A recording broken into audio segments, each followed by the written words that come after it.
Hello everybody! Happy Friday. Hope you can both see and hear me. It's Friday night. It's 9 o'clock. It's time for the best part of all your weeks. Watching this numpty talk bollocks for a couple of hours. How are we doing? So, let me know in chat if you can indeed see and hear me while I do a bit of a roll call. We've got Mona Lee's in saying, thank Crunchy it's Friday. That's showing our age there, Lee. Good evening, everyone, says Lee. All the Lees are in. Stuart Laker, how we doing? Average Dan, the great shrimp robber. That's what we like to see. Back from his 18th holiday this year, I think. BJD, how we doing? Simon0680. Hello. Graham Holbrook says, good evening all. Weirdly mild for this time of year, probably due to that stuff. You know what? I was thinking something similar. It is a bit... It's kind of one day Baltic, one day cold, but not ridiculous. Hi from Sweden. There's somebody that knows all about cold. Gas Musk, how we doing? Stevie P, hello, hello. Nice to see you, Stephen. We have a full schedule tonight. I'm fully prepared with quizzes times 2. We have the normal 20 question version as well as a new theme for the Eliminator. We've got... should I spoil the surprise? Should I keep you all... Nah, because most of the people aren't here by the time we get onto the Eliminator because they're already bored of all the other quizzes. The Eliminator's theme is unanswerable questions. What could that mean? It's really just a fail-safe for if I get something wrong, you can't argue with me because the question was unanswerable. As well as that, we've got a bit of a catch-up on what's been going on this week for all of you and all of me. Shall we have a poll? That's what I was going to do. I was watching various other people stream on other platforms this week, and I was thinking, why have I been limiting myself to purely YouTube? So you guys, obviously, you're the core audience. We won't tell them. But I thought, I've got an extra phone here. I could live stream from TikTok, Instagram, Facebook, all these other things. They seem to be a minefield. That's not the word. A mine yard? No. A mine. Gold mine? Gold mine of new potential subscribers. Then again, I want this live stream to be the first engagement with me. My unprofessionalism coming to the fore. Ooh, I don't know. Ooh. But yeah, all I have to do is press this button. So I don't know if would you be nice to people if we did that? It's ready to go on TikTok. So let's see. Shall we tick and talk? Yes or no? And then if you want to be nice to some TikTok people, we'll have them over there and we'll say hello to them every now and again. We'll see if we can encourage them to come in and join and play the quiz. Okay, so far 100% of people say no. I love you guys. It's fun. Applegal, nice to see you, Applegal. How we doing? So you leave the answers blank and we went, no, they're theoretically unanswerable questions that somebody has tried to answer. So it will be answers that are, the popular opinion is, or most people believe, or studies suggest, rather than this is a hand. This is a mouse. So there's a little bit of leeway. Hurt myself today. Don't know what I've done. But it's coming up on the festive period. Normally, at this time of year, I would do a giveaway. No, I wouldn't. Well, I might. Professional. Normally at this time of year, I would do a charity drive. So over the last few years, we've done calendars. We've done inflict pain on Graham for monetary value. I haven't done that this year. I've been so unorganized. I've just not had time. I have another plan, and it's to do it spring or some other time like that, because I've thought this is flawed. I'm always doing this now for the Christmas period, to call it the Christmas charity thing, where everybody's already skint because it's Christmas. You're all spending money on your friends and family, so you've not got any money to send to me to put to a charity. So we're going to defer it. And I'm going to blame that as the reason why we haven't done anything in the charity giveaway side of things this year yet. The real reason is because I've just not sorted it out yet. So we're going to defer that. But keep me honest, I'm saying spring now, whether it's another inflict pain on Graham or whatever it might be. Join the Discord server and we can come up with some ideas of what we could do to raise some money. But I'm going to give you a few months to save up and pretend that's the reason we haven't done it yet. Hopefully that makes sense. So we've got that to come. We've got no, well, we've not got that to come. That's what I'm saying. But over the festive period, instead, I'm going to try and double down a little bit on the creative space that is YouTube and all those good things. So I have lots of projects planned in and around the fish room. I need to get better at it because I'm going to have a little bit of time. I'm going to try and bank some stuff because reasons. So I need to get better at this whole social media YouTube presence thing. People are dropping like flies in my actual job, and I've come to the realization that if and when it happens to me and I have to inevitably get a new job, I won't have the time that I have in this current job to afford me all the luxury of making videos as and when I please and doing things. Oh, why is it going all dark? That's gone a bit dark, hasn't it? My glasses got really dirty. What's happened? Don't know.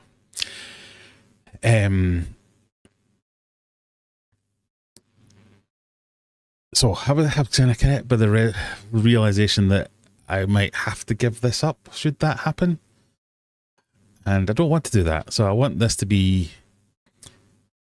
Wanted to start paying for itself a little bit. At the moment it pays for my hobby. It doesn't pay me anything. And there's a long way around. Can you all go and watch like 5 videos and tell 5 friends to go and watch 5 videos?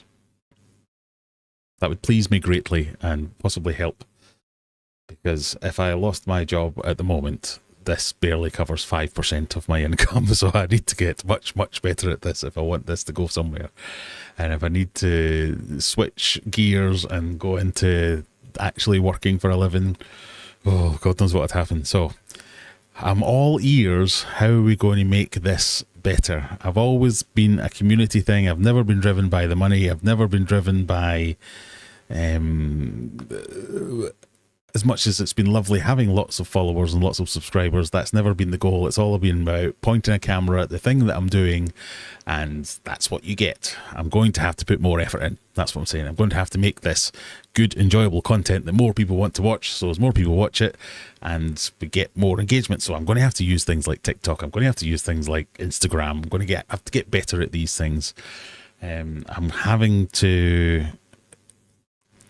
I'm thinking of other ways to provide value to people, whether that's a book that you might want to buy for Christmas, or I'm trying to develop a couple of apps that might be useful, like an AI agent-based app to help you with your fish keeping hobby using all my knowledge and all other people's publicly available knowledge.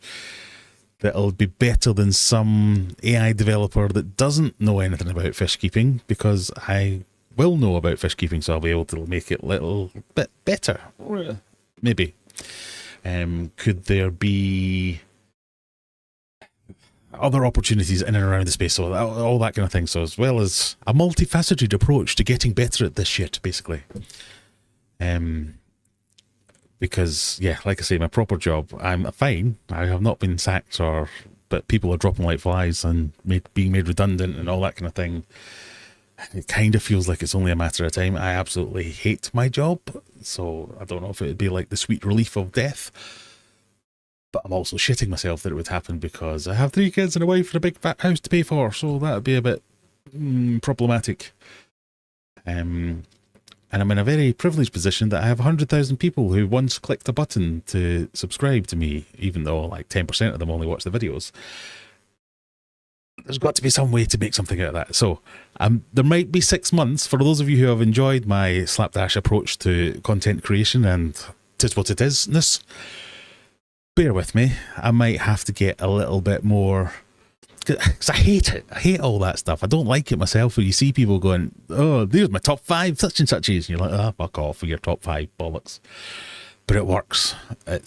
I'm going to have to do this for a few months to see if I can make something of this, because if I can't, and I do end up having to get a new proper job somewhere else that doesn't afford me this time, this could be problematic, and I might have to dial everything back a little bit, because it'll be the path of least resistance and the easiest thing to go. So that's why I'm thinking about things like, oh, can I bring some people in from TikTok or Instagram, or all the little social media hacks, like your first few live streams, you get a bit of a boost. So if you can do good live streams, then it might bring more followers in, because ultimately I want everyone here. I want you all in my YouTube community, because that's the platform I'm most comfortable with. That's the platform I think is best, because you can mix the long and the short form and all that kind of stuff. But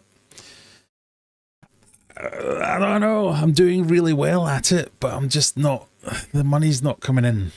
This is a very capitalist view of YouTube this week, but I don't know, it's things are becoming things.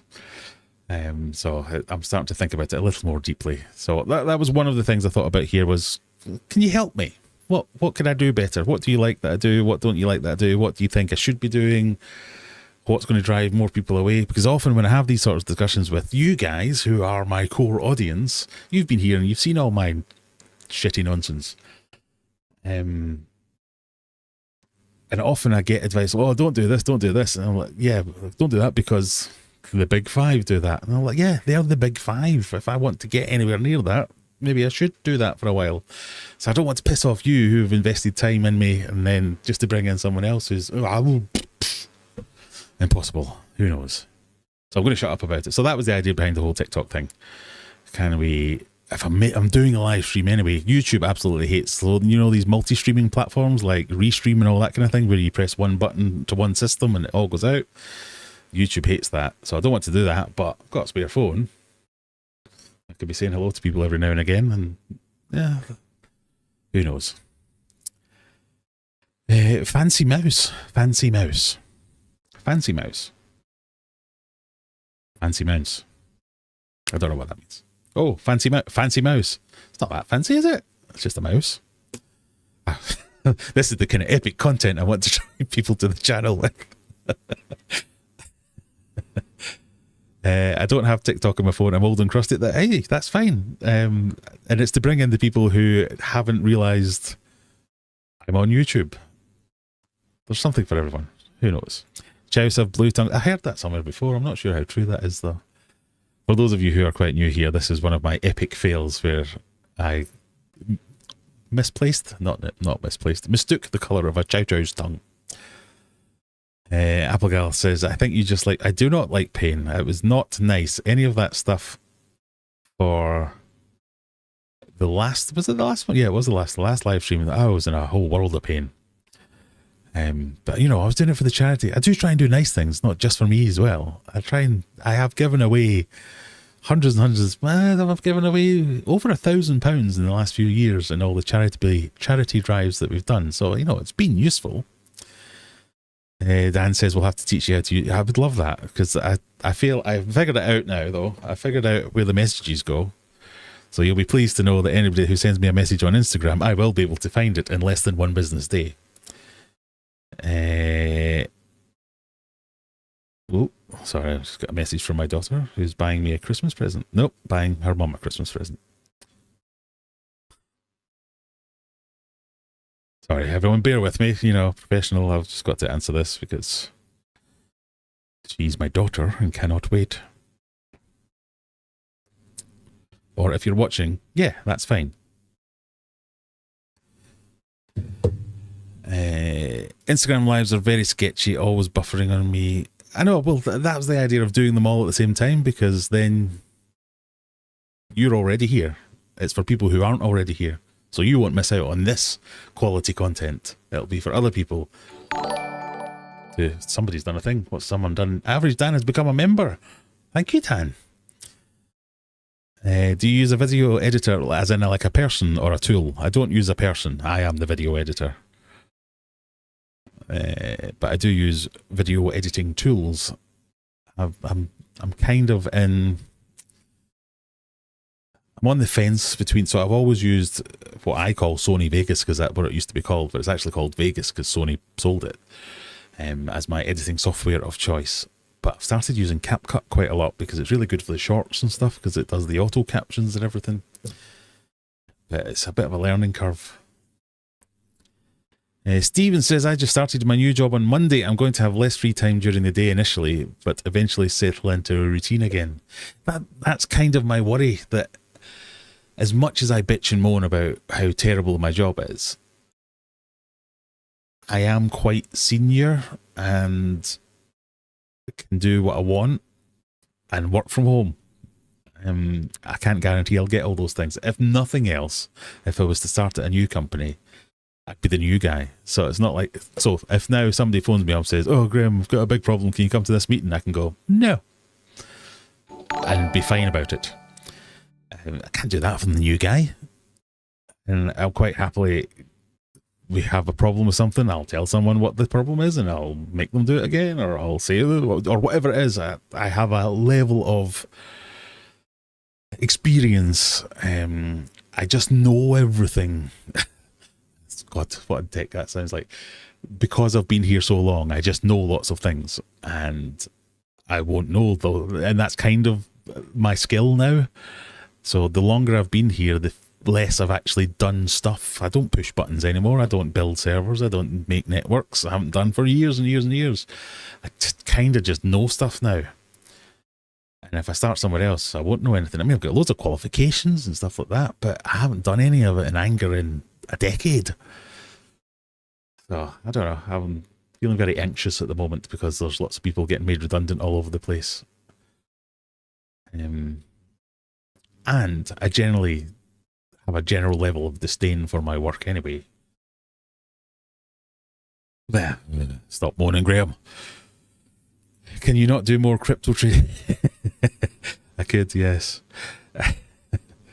Again, for those of you who are new, that's because I was hacked by some crypto scammers and my channel briefly became a crypto trading channel until I got it back. Miles on the troll again, very much so. I'd have bought an aquarium fish advent calendar for... an advent calendar, there's an idea. Or a mystery surprise box for aquarium fish. Good idea for next year, that would be good. Do some vertical live streams. That seems to get some. Yeah, I have done, and probably that is one of the things I need to do more of.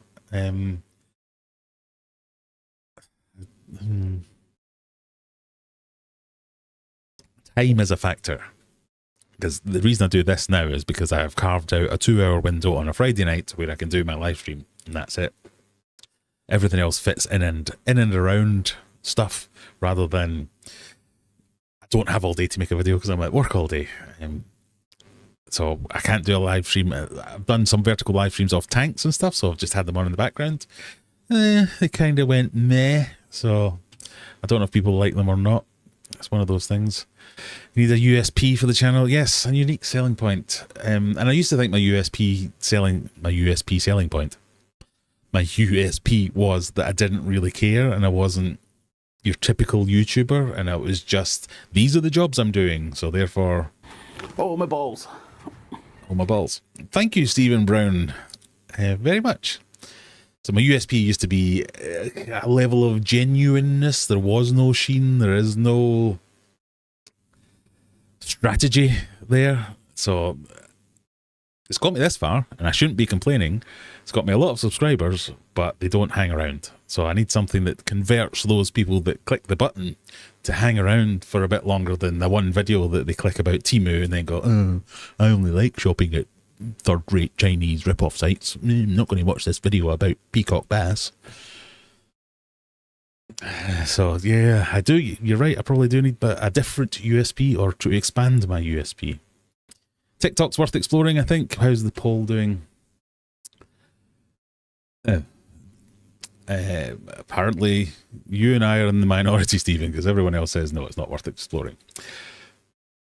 Oh, well, it's worth a try. You shouldn't call others methods of content creation because you look like a twat when you U-turn and follow suit. Oh, you shouldn't call others methods of content creation. Is there a word missing there? I shouldn't call other methods of content creation rubbish because when I look like a twat when I turn and follow suit. Yeah. I mean, I'm fair enough happy to be called a twat. That ain't no biggie. Try a live stream, aim for the Americans at about 9 a.m. I know. I dabbled with it many moons ago, and this was one of the things that I've settled on here because this tends to be your evening, so I catch people who are at the end of their workday, and if anybody's like me, by the time you get to 5 o'clock on a Friday, you're winding down, or you have wound down. So I realise the Americans are the bigger market, and I don't really cater to them, but then again, I'm very lazy and very tired and not often awake at 2 o'clock in the morning. Dan has become a member. Thank you, Dan. Remember, if anybody else wants to become a member, you get points in the quiz. You get extra points. You get to call them at any point whenever you want, as well as the warm, fuzzy feeling of knowing you're supporting a creator like me. But more importantly, you get points in the quiz. And Great Ocean Disaster has become a hero. Thank you very much. You get points in both quizzes. Perhaps they get rid of you. Perhaps they can't get rid of you because you know everything. Well, no. It's one of the disheartening things about this is some of the people that have been got rid of are actually people I think are quite useful. And my company is full of people I'm surprised that get dressed properly in the morning, that can put a shirt on front ways round, and like some of the levels of ineptitude that I see around the place, like even doing it for 20 odd years, I'm still like, can't believe they're so stupid or so rubbish or do so little work. Yet they get to stay, and then someone who's actually fully commercially covered by client payments and valued and all that kind of stuff. Yeah, sorry, you've been made redundant because you're number 4744. Away you go.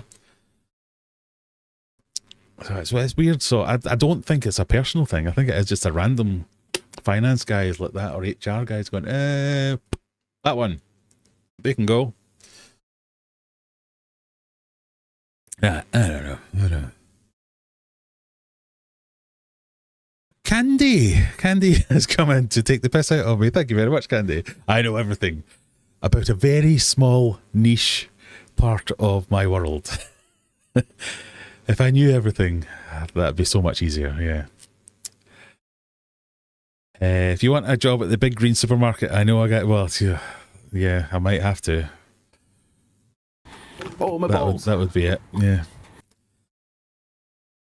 Perhaps it'd be good for you to take on a new role, get inspired again. It would, yeah. I'm just too scared to do it. I'm going to be completely honest and say I am petrified of having to get another job. As awful and as terrible as I make it sound, I am paid very well for doing, in my opinion, very little, and afforded a level of freedom I just don't think I would get for a long time in a new position. So if my kid's sick and needs to go to the doctors, I can take her to the doctors or him to the doctors. If one of them phones me up in the middle of the day and says, I've got a problem, I'm lost, I'm whatever, I can go and get them. If I have an appointment, I can go to the appointment. I am not managed like that because I'm senior enough to do that, and I've been doing it long enough, and I bring in enough value for the company that I'm kind of just left to get on with it. And I love that part of it. The fact that my commute is under a minute because I go from that room to this room, brilliant. So there's so many soft benefits. My benefits package is just, it's great. It just doesn't exist these days in other companies. So maybe I'm just too expensive to make redundant. That could be another one. But I enjoy this. I enjoy messing with my fish tanks. I enjoy making videos. I want that to be a bigger part of what pays the bills. While it's not a necessity, So while I'm afforded all these freedoms, can I tailor everything that I do to make my channel better so as it draws in more people? That's that's a better way of describing it. It's not, oh, nobody watches my videos. It's, nobody watches my videos. How do I get more of them to watch my videos? What can I change and make better? Anyway. Well, Zeddy's in. Hello there. Missed it. Stephen reminded me. Oh, well, thank you for joining us. Thank you, Stephen, for the donation. More Timu. Do you know what? Timu is the big driver for my channel. I even asked several AI models, who's Aquarium Adventures? Oh, he's an aquatic YouTuber from the UK that makes videos about Timu. And I'm like, for fuck's sake, I've made 6 videos about Timu. So, yes, I probably do have to make more of those, but I do have some limits. I can't just keep making, here's some more shit I bought off the internet. There has to be, and every video, the last 2 or 3, 4 maybe, that I've made that have had a connection to Timu, there is a significantly growing proportion of the comments going, enough already. You've done this. Come on, get a new idea, please. And I tried with all of them. I've tried to make them all slightly different. I've tried to take a different spin on just ordering crap off the internet. And then I look at some other genres and some other niches where they literally do the same video over and over again, dozens, if not hundreds of times. And I'm like, oh, and I'm being precious about making half a dozen over a 2-year period. Oh, maybe I should just make like 200 of them and be damned with it. I also need to get some sponsorships in. How do you get sponsorships? Why can I not approach people? I shouldn't really be having this conversation with everybody online, but you know, you're the only people I talk to about this that care. Anyone else I talk to, I can just see their eyes glazing over, whatever. Great Oceans, God, your name's so big, it's so small, I can barely read it. Great Oceans Disasters Aquarium says, how's the cyanobacteria? I'm a bit torn with it. I only have it in 1 tub, but the red lizard whiptails breed in it. 99% of the fry survive and thrive. Perhaps a coincidence. I don't think cyanobacteria is necessarily bad for fish, in my experience. I've never had it cause a problem to any stock in the tank. But often people will be like, oh, it's not good for shrimp, or it's not good for this. I think what they mean is they won't eat it. So like your normal algae eaters won't eat cyanobacteria because it's not necessarily algae. It's not technically algae. But it does starve light from plants and things, and it can be quite bad to them. And it just looks kind of ugly. It stops any flow through substrate and things like that because it does cause a film over it. So while I don't think it's dangerous as such to any life in your aquarium, just a bit minging, bit stinks as well, smelly, don't like it. So I have been trying with that tank. So he's probably asking because I made a video about this recently saying how my 2 becoming a pro aquascaper tanks are going in very different directions. One I'm quite pleased with, one that I'm not, and that's got loads of cyanobacteria in it. But they've all got the same substrate, the same filtration material, the same water change regime, the same fertilization regime. It's just the level of plants that's in it that's different. And if anything, the one with cyano has got more flow in it than the one that hasn't got cyano. Because everybody keeps in the comments, they're like, oh, you need more flow. And I was like, I don't. There's loads of flow. If anything, the Fluval Flex 2.0 has too much flow. I can't, even with the spray bar, it's like, shh, you're like, oh God. So I don't think it's a flow issue. I've gone chemical. So I've added some Seachem Purigen. No, I haven't. That's a lie. I've added some Seachem Fosguard because every other tank I've had cyano in has been high phosphates. I don't have any phosphate tests at the moment for some reason. I do somewhere, I just can't find anything. So I'm just assuming, and I'm trying some Fosguard to see if that makes any difference whatsoever. Right, we are going to do the quiz soon, because that's a thing that we do on the channel. Let me just put the link into... press the buttons! Sorry. We're going to do the quiz soon. I'll put the link into the chat while I get through the rest of the comments. Lauren Armitage, good evening. How are we doing? Hope you enjoyed your holiday. This is the husband and wife team who are coming to quiz it off against each other. Help our community grow. Thank you, Fish Farm Link. Like this video and hit subscribe. And if you wouldn't mind, go and tell 10 other people and get them to like it too. Did I mention I've written a book? I don't know if I've mentioned it yet tonight. Available at all the good Amazons. Are you looking for any... I've got an I think a funny story. If you're looking for any presents for any fish keepers in your lives, or something that you want someone to buy for you and they can't think what to ask for, you know, not a terrible idea. But normally around this time of year I make a video called the top 5 gifts to buy your fish keeping partner, son, wife, whatever. And I thought it'd be quite funny if I made that video, but every recommendation was to buy my book. I could turn into the Heiko Blair, go, buy my book. I don't know, I thought it was funny. Probably not. Whatever you do in social media, most important is to be who you are and not to pretend to be something else. And that is really good advice.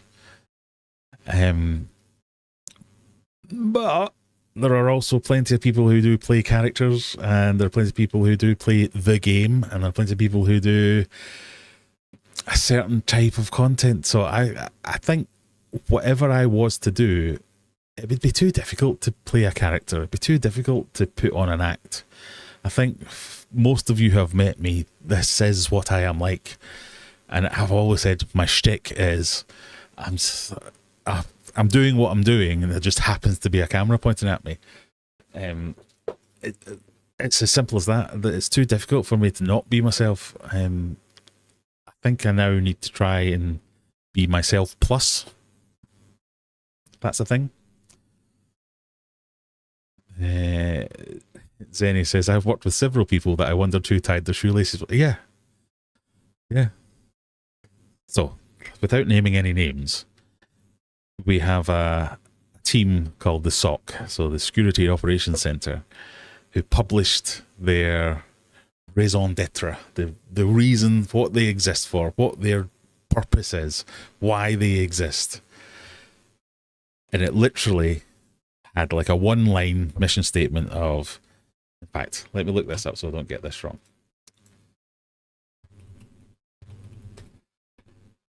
They are a centralized team that uses processes to monitor, detect, respond, and monitor cybersecurity incidents. So, keywords there being monitor, detect, I said that wrong. Monitor, detect, and respond to cybersecurity threats and incidents. What they actually do is go, there's been an incident. And then I go, what kind of incident? They go, I don't know. Well, what have you done about it? Well, nothing. What's happening now? Don't know. What? Has anything else happened? Not sure. And I'm like, hello? Well, your whole point of being is to detect, manage, respond. We told you. I'm like, what the fuck? What are you telling me for? Nothing to do with me. How much am I paying you to do this? To go, a thing's happened. What kind of thing? Don't know. It's just a thing. I'm like, how? And there's like 10 of them. And I'm the one running around figuring out what it is to do with them. And you're like...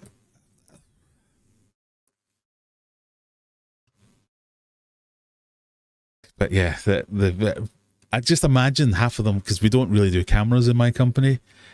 And I imagine it's because most of them are all stuck like this. Because they can't get their jumper on. They're like, oh, I don't want to come on camera because I've got my head stuck in my jumper because I'm a fucking moron. Sorry. If I do have a heart attack or a stroke or something like that, corporate manslaughter, I want you all to file some kind of class action suit for my wife using this as the evidence, because they're all drive me mental. You could do corporate IT humor skits on TikTok. But do it in front of Brian's tank while he's trying to bite your face off. I mean, I've got plenty of material, but I think there's like a line between like fake angry funny and actually angry and not funny. I think I'm too far over the line.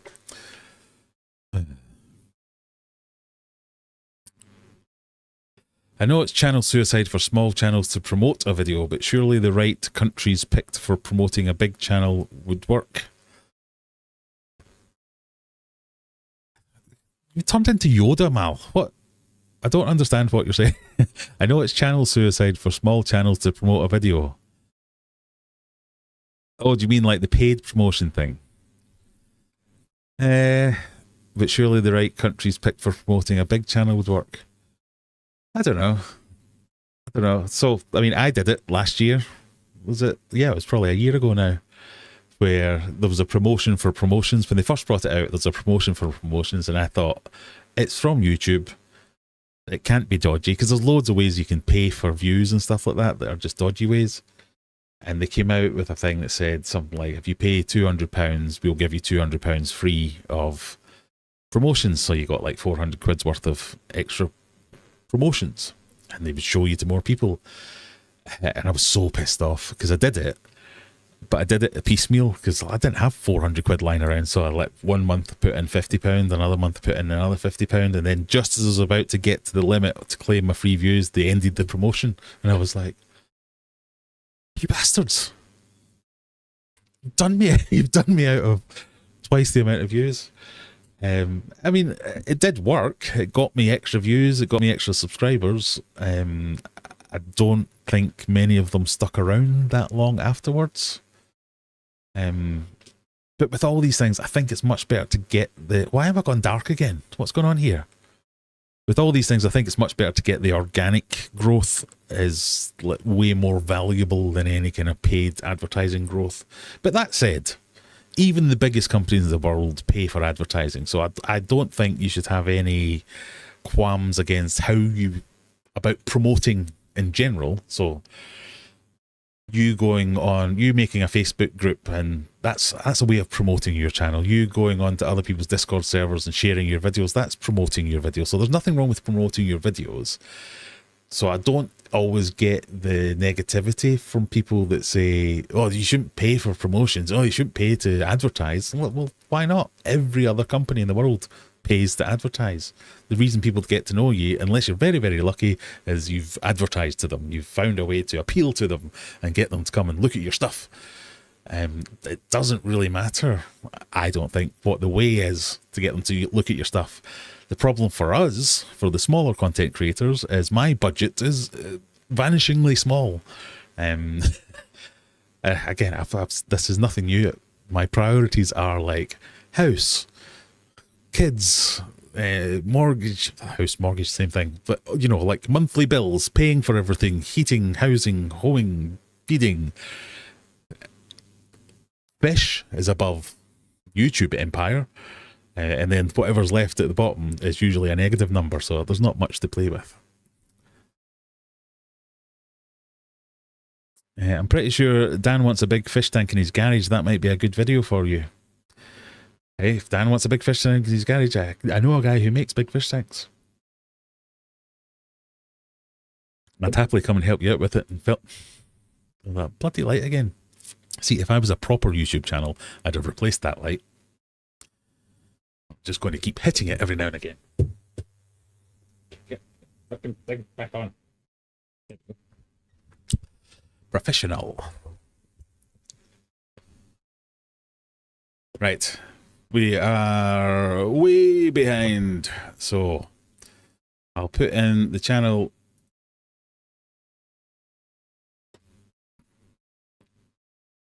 The link to the quiz again. I'll just do a very, very quick one.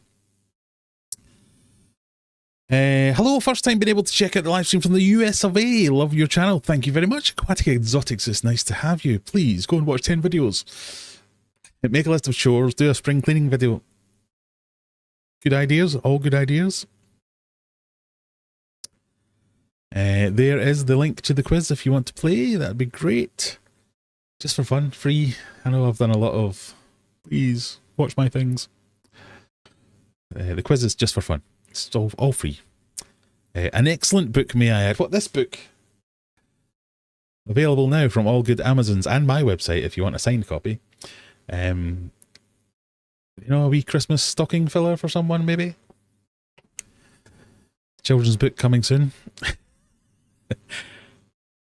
Your USP needs to be grumpy old man does fish keeping. Oh, yeah,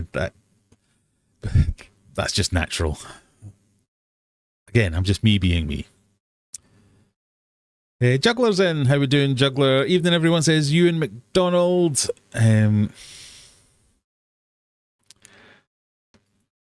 I feel I can tell the people that Velcro their shoes without ever looking down. Yeah, they're the ones that fall over because they Velcroed the wrong shoe to the wrong bloody foot. Ewan has just ordered the book from Amazon. Thank you very much. A new topic for another book. Yeah, I quite enjoyed the process of writing a book, so I might do it again anyway, just for fun. So who knows? So I've read your book and I'm waiting for my 8-foot tank that's in my lounge to cure before I refill it, but it's really discouraged me. I'm getting on now, and it's only 4 years. Did it discourage you because of all my disasters? It did. It really discouraged me. How can you keep going after all your disasters? Because I take a little bit of something from all my disasters that I've shown you. So I don't hide anything. I've probably stopped someone else, even if it's only one person, from ruining Christmas, ruining their floor, killing hundreds of fish, because you've read about or seen me do it. That's going to stop you doing it. So I take a little bit of satisfaction out of that. Boots and cats, how we doing? We about ready, folks, for the quiz. Let's do the scanny thing for those that like the scanny thing. There is the scanny thing. We have we got anybody? We have 19 participants. We do have 19 participants. Right, and as we are 15 minutes late in starting the quiz tonight, with my apologies, I will start the countdown. I've had to move around with all my monitors, and I feel like I'm now looking 10 feet away to read this. I've turned off the phone, since we're not doing TikTok. I might not ask next week and just do it anyway. Good luck, everybody. Question number 1. What is the most monogamous mammal? And it's quite a pleasing thing to say that. What is the most monogamous mammal? Is it a mountain gorilla, a California deer mouse, a human, or a bottlenose dolphin?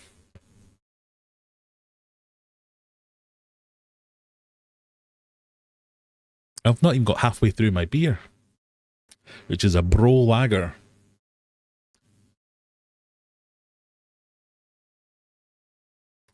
I don't know anything about that. What's the most monogamous mammal? I do love a bit of alliteration myself, Mandy, yes. It'd be funny if it was a mountain gorilla. You thought it was... My big stupid head's in the way. Hang on. Shall I go up here? No, what about up here? Yeah, I have to go down here. Don't know where to put myself. Right there. You've gone for bottlenose dolphin or mountain gorilla. It was, in fact, the California deer mouse.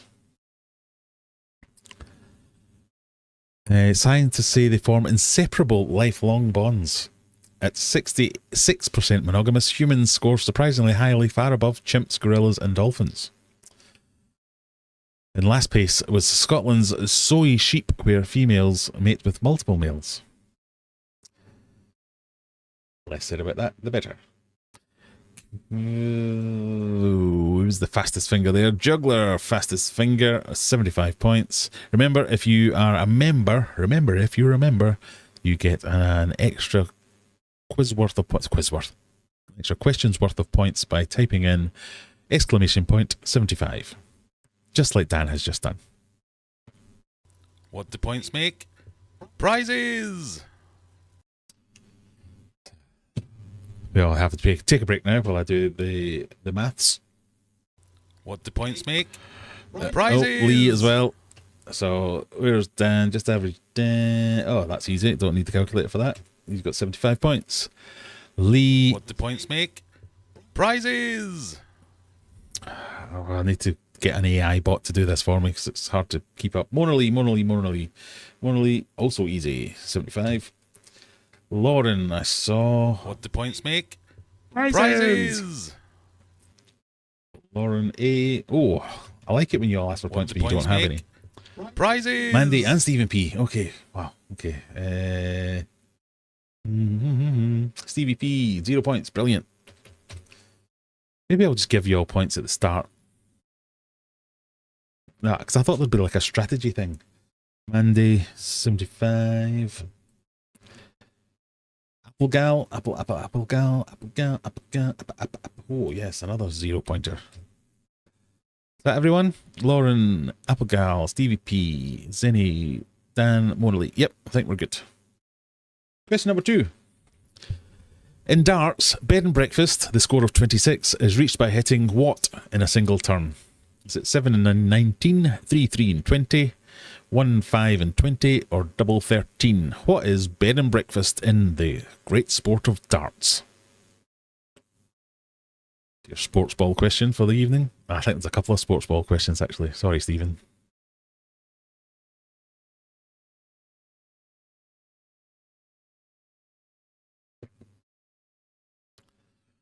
Oh, BJD says, I don't know anything about darts, so you're about to find out your first thing then. Because you all think it means... Oh, you have no idea. Okay, the answer is...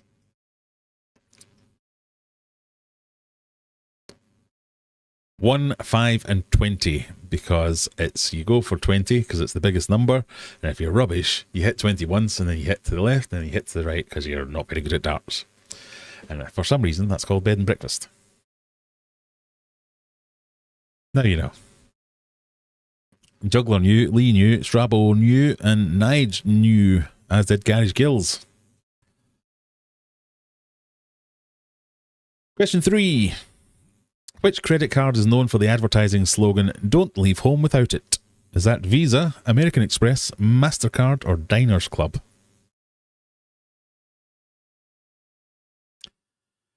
I was on a darts league and I've never heard of that. I bet it's a UK thing. It probably is. It's me being racist against the Americans. Sorry, everybody. I'm never going to crack the American market if I treat them like this. Ugh. Right, next week, live streams at 3 in the morning. No, because that will crash into somebody else's stream, I guess. I'll have to look at that calendar again. What says, don't leave home without it? You think it's American Express? You is correct. It is indeed American Express. Don't leave home without it, so as you can get it refused at every bloody shop in the country. Jugglers on 69. It takes them up to 221. Mona Lee 218. Nige is 151. Question number 4. How many Die Hard films are there? Here's first of your Christmas questions for the evening. I've not been feeling Christmassy enough, so I'm trying to inject a little bit of festive spirit. There's a couple of Christmassy questions this week. There'll be more next week, no doubt. And even more the week after that. But how many Die Hard films are there? Is there 5, 4, 6, or 3?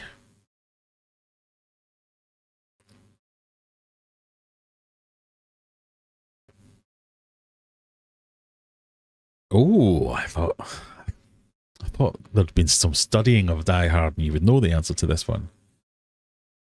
The correct answer is not 4. It's 5. Which are Die Hard, Die Hard 2, Die Hard with a Vengeance, Live Free or Die Hard, which was also called Die Hard 4.0 in the UK, I think, and A Good Day to Die Hard. Mona Lee takes the lead. Juggler, what happened? Cat Step on the keyboard. I can't believe you got a Die Hard question wrong. Question number 5.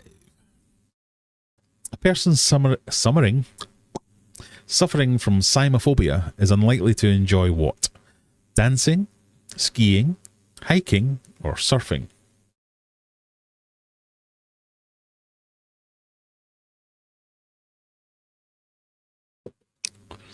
What irrational fear does someone suffering from cymophobia have?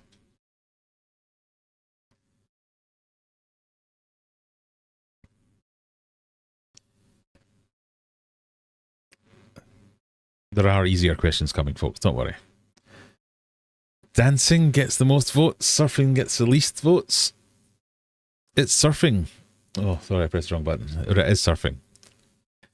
It is the irrational fear of waves.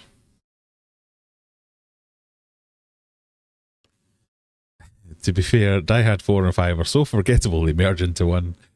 Fair point. Fair point, well made. Question number 6. Which red flower is associated with December and the Christmas season? Is it A, a poppy, B, a rose, C, a poinsettia, or D, an orchid? Which of these is the Christmas flower?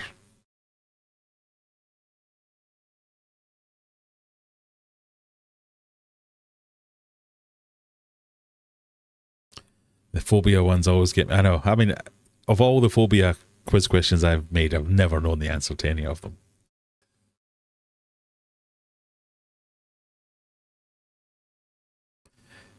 Zen Ginger says, hey, actually no one. So everyone else will. Well, not everyone. Somebody thought it was a poppy and somebody else thought it was a rose, but it is indeed a poinsettia.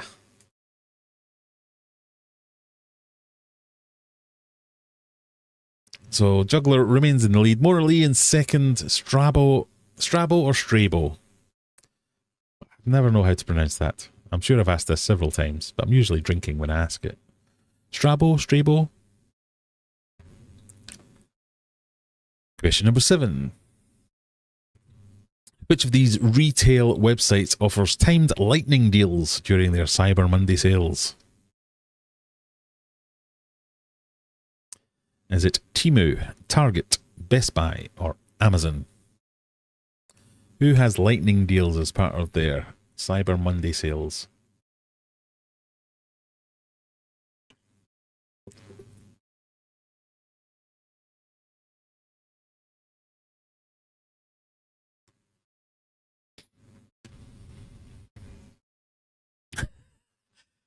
I may have gotten this one so fast that I'm mildly disappointed in myself.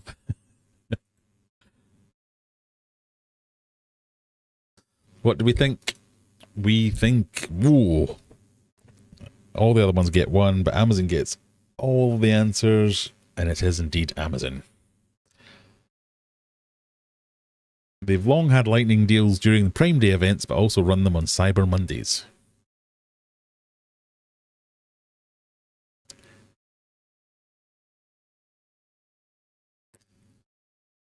$85, $88 for Dan, $88 for Zenny. I think they're the fastest on that one. Lauren, 87, only one behind. Question number 8. What popular movie musical features the songs Summer Nights and Beauty School Dropout? Is that Hairspray, Funny Girl, My Fair Lady, or Grease? Told you they get easier.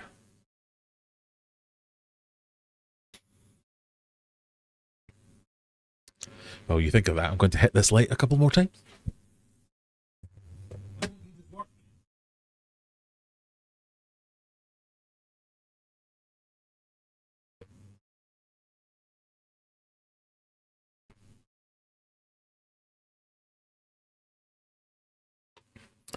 There we go. What do we think, folks? Oh, almost everyone getting that one. It is indeed Grease.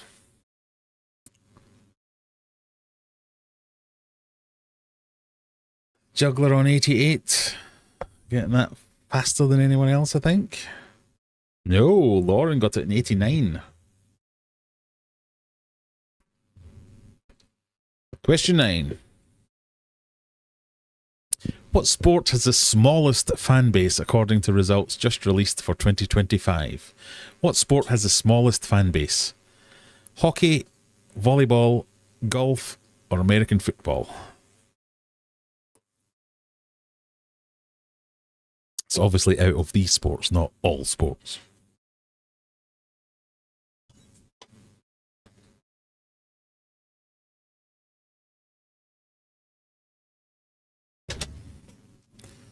Refreshments gathered. This is now sunny afternoon. What version of hockey, says Graham? All versions of hockey. They club them all together for some reason. And all versions of volleyball. You have put everyone going for volleyball. The answer is American football. Oh, I've not got my stats for that. But American football made the top 10 most popular sports ever in 2025 in place number 10. Volleyball is very popular in lots of countries. I had a whole spiel about this and I've forgotten to include it. But hockey, because it includes field hockey and ice hockey, is like number 3. So it goes football, proper football, cricket, hockey. In fact, let's look it up, shall we?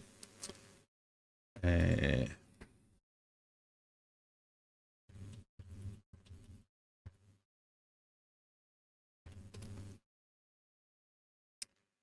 it goes football with 3.5 billion fans, cricket with 2.5, basketball with 2.2 to 2.4, hockey with 2 billion, tennis 1 billion, volleyball 900 million, table tennis 850, baseball 500 million, rugby 475, golf and American football on 450 each. So the only reason that other American sports like baseball and basketball is because they're bigger in other areas. So like China, Philippines, loads of other places play basketball, and baseball's big in Japan and places like that as well. Whereas American football is only popular in America.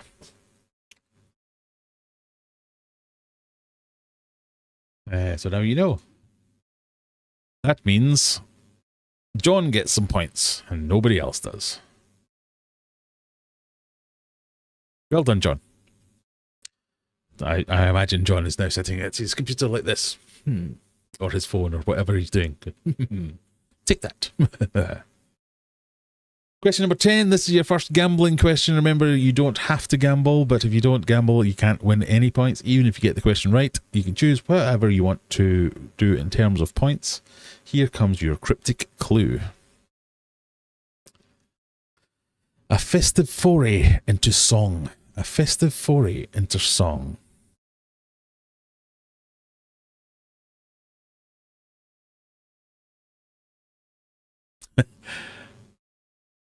Mandy's cancelling her membership because of that.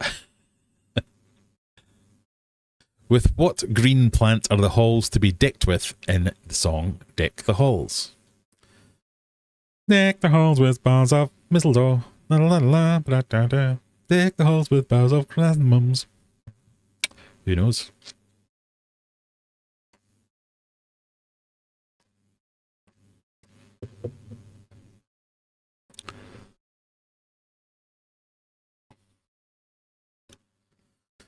More than 450,000 people watched. Yeah, that's 450 million people we need.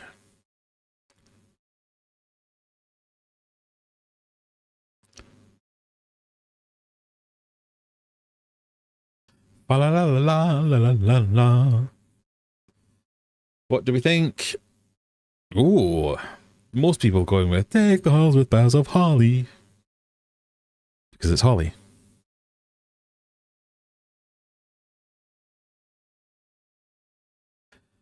In Deck the Halls, 1862, the halls should be decorated with holly.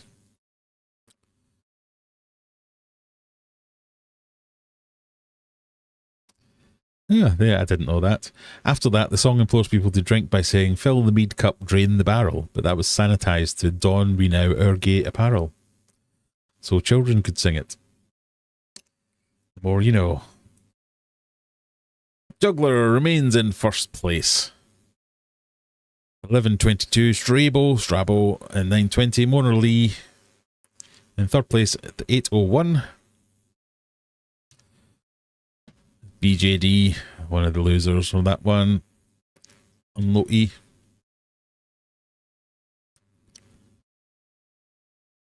But people have come from last place to first before, after the 10th question. Question 11.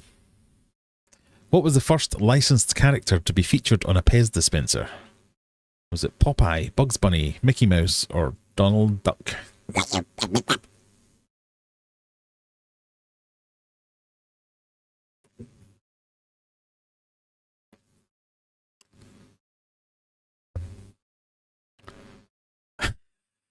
Just seen that. Perhaps the NFL needs a peace prize.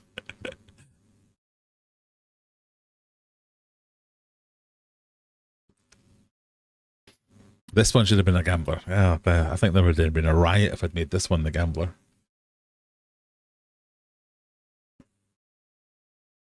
Well, Mickey Mouse getting the most answers, but it was in fact Popeye. In 1958, Popeye was the first licensed character to be featured in a Pez dispenser.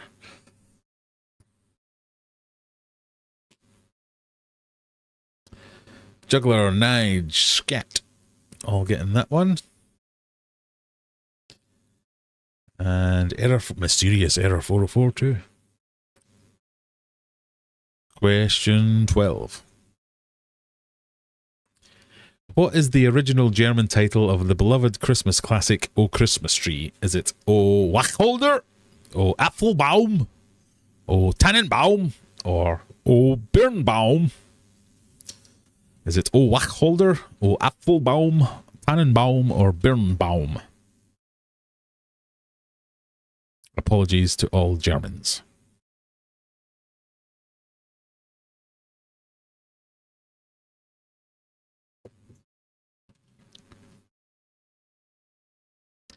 I think we used to sing this in school in German as part of the German lesson. That's why I too would have gone with O Tannenbaum. Because it's O Tannenbaum. Written in 1824 as a tribute to the fir tree, but not in reference to the holiday or the decoration. Just the tree.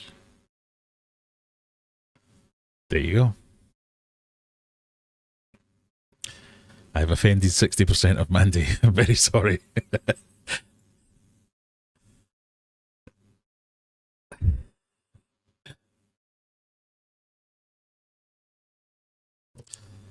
What's that done to the scores? Juggler with 10 questions answered correctly takes a deserved lead. Strabo with 8 in second place, and Mandy with 6 correct answers in third place. Question 13. On the 1960s TV series set in Florida, what kind of animal was Gentle Ben? Was he a bear, a panther, an alligator, or a dolphin?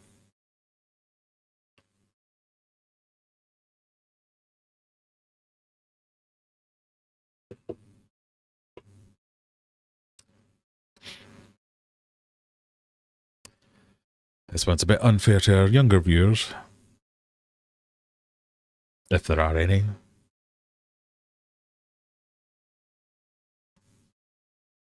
What was Gentle Ben? Was he a bear, a panther, an alligator, or a dolphin? You think he might have been a bear.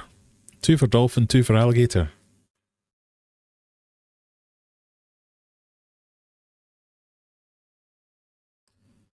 Florida? I always thought it was set up in the US, Canada. I thought it was a Canadian thing as well, but what do I know?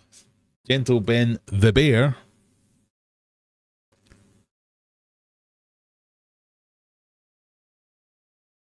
The book's adventures take place in Alaska, but the TV series was set in Florida.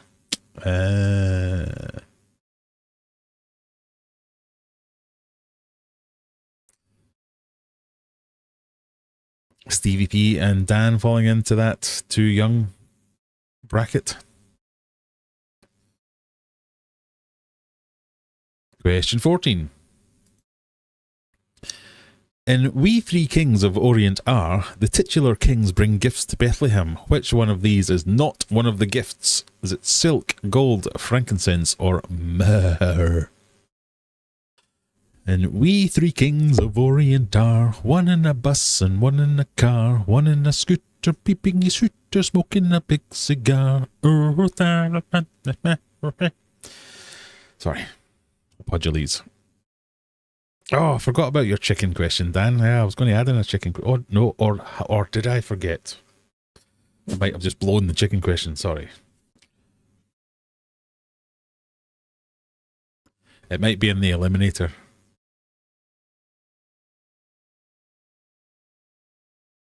Never heard that version of the song. You've never heard of We Three Kings?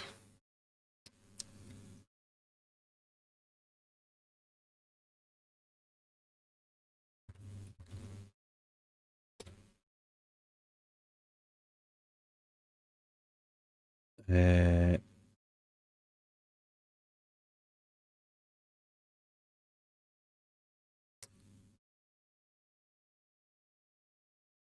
was a. I'm trying to find the, because I always forget the chorus part of it. We three kings of Orient are, one in a bus and one in a car, one in a scooter, honking his hooter, following yonder star. See, mine it was smoking a big cigar. And then it was Star of Wonder, Star of Light, Charlie caught his pants alight, westward leading through the ceiling, guide us to the pub tonight.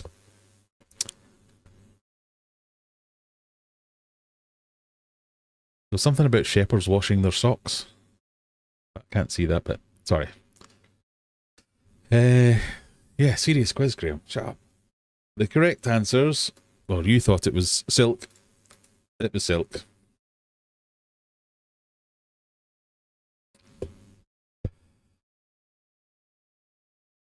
Year-long questions. Sorry.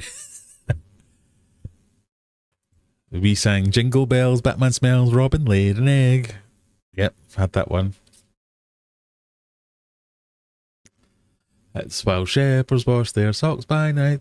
I can't remember what that one was. I'll remember all the alternate lyrics to Christmas carols for next week's live stream. Question 15. What four-letter word is a unit of speed equal to 1 nautical mile per hour? Is that a knot, a port, a beam, or a hull?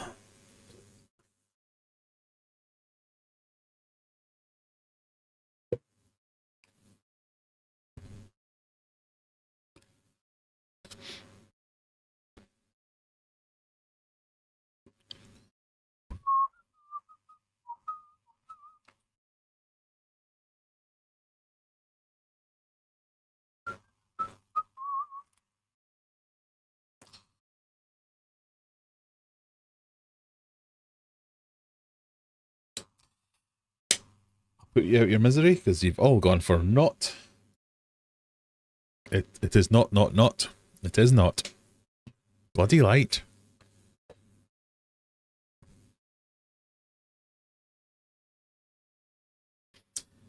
Sorry. Question number 16. Well, I go and smash this light.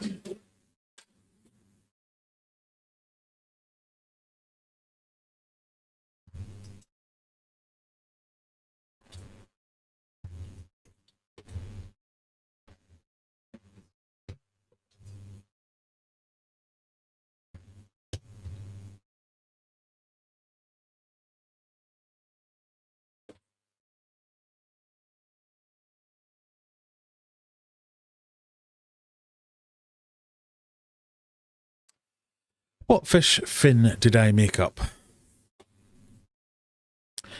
What fish fin did I make up? Anal, adipose, antler, or caudal?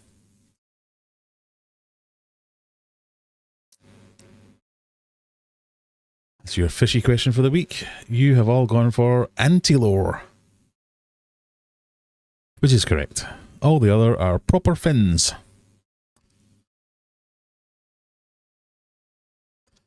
I read that as what fish filmed. Or what fish? Yes, that would be confusing. No, what fish? Fin. It was the antilore is not a proper fin. Top three all getting that one correct. As we move on to question 17. Which popular poultry translates to hunter's chicken in Italian? Is it chicken piccata, chicken cacciatore, chicken marsala, or chicken parmigiana? Chicken parmigiana, chicken piccata, chicken cacciatore.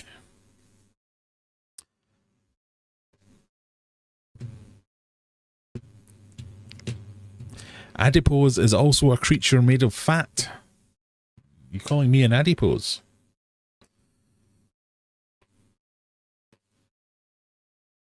Which of these translates to hunter's chicken? This counts as a chicken question, surely. Not a chicken question Dan is happy with. But the answer is chicken cacciatore. You know, hunter's chicken, caccia chicken. I'm sure that's not how it translates to.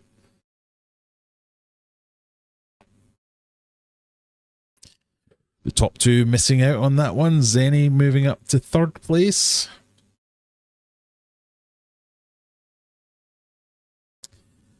Question 18. There is one more chicken question, but it might be in the eliminator. Question 18. In the holiday song about Frosty the Snowman, what brings Frosty to life? Is it coal eyes, corncob pipe, button nose, or silk hat?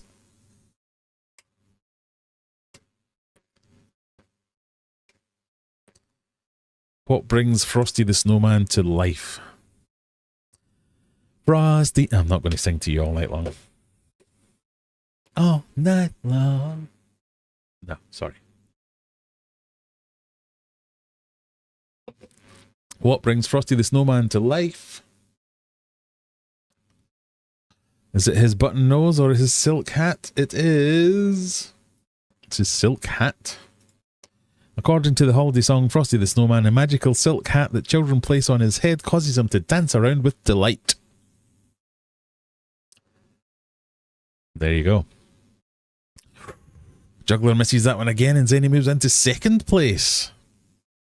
Oh, this is a bit of a storming run at the end here. Your penultimate question. Let's see what happens. Question number 19.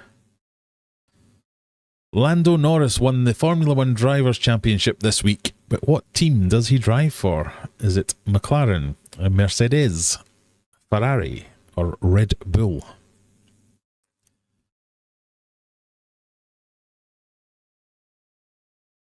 That is not Lando Norris, in case anyone was wondering.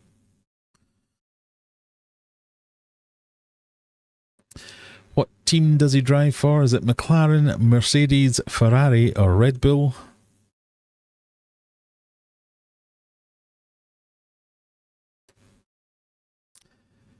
Oh, 9 of you thought McLaren, 3 for Mercedes, 5 for Ferrari, and 5 for Red Bull. The answer was McLaren. Juggler and Strabo both getting that one. Zenny. I don't know why I'm doing that myself when I have a button that does it.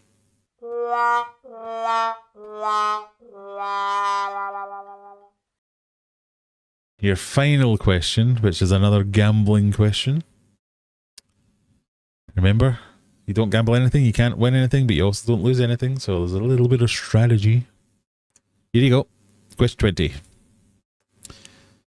You'll die hard if you get this one wrong. That's your clue.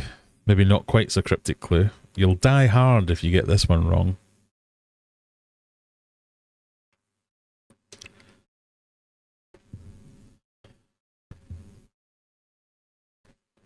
Early in the film, John McClane meets the chatty but helpful character Argyle. But what is Argyle's profession? Is he a doorman, a bartender, a limousine driver, or a bodyguard?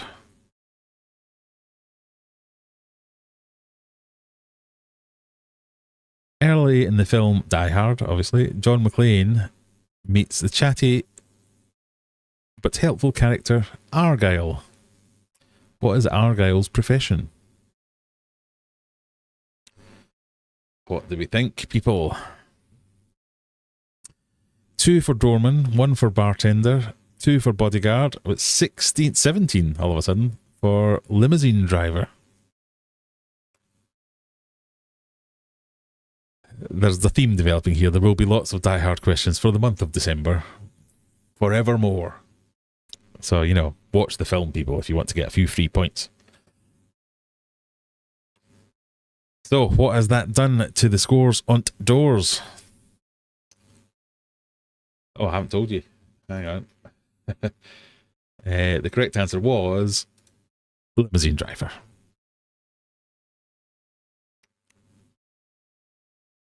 Your winners.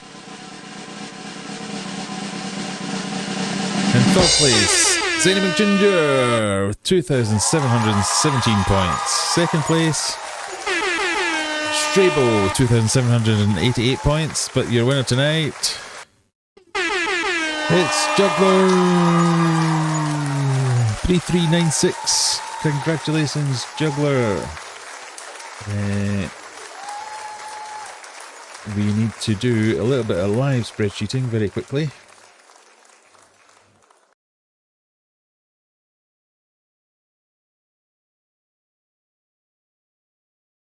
And delete that. Need to open something else. Account? No, not accounts. Quiz December. And we go into week 2. We put that in there and put that. No, that's the wrong ones. Hang on.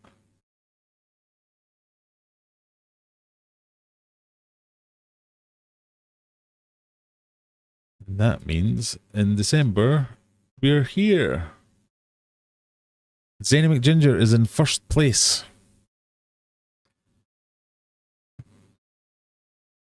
With a strong 2-week average. Strabo, Error 404, Mona Lee, Juggler in 5th because you crashed out last week, didn't you?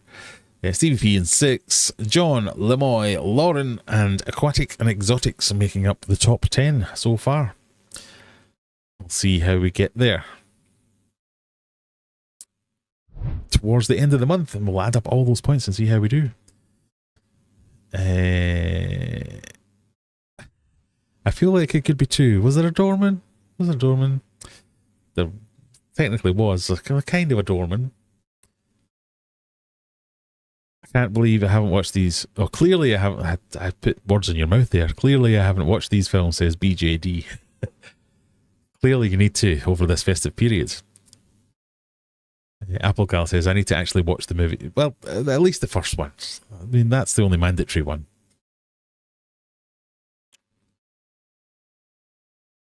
New local Austin, how we doing? I haven't been here because I'm usually working. Oh, thank you for joining us.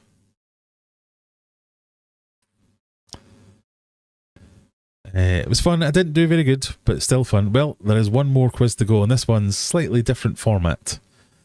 We're at 10:20. Shall we launch straight into it and see how we get on? I'll put the link up anyway. Let me just save this before I break it. Save, maybe? There we go. Don't save that one. Nope. Don't save that one. No, cancel that one. I do need to save that one. So this one's called The Eliminator, The Unknowable. Copy link. Copy link.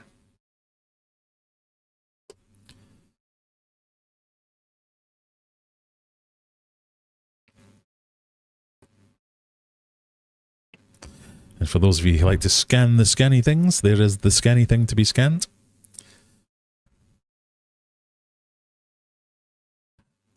You're here tonight. Yes, that's what makes the difference. Thank you for joining us.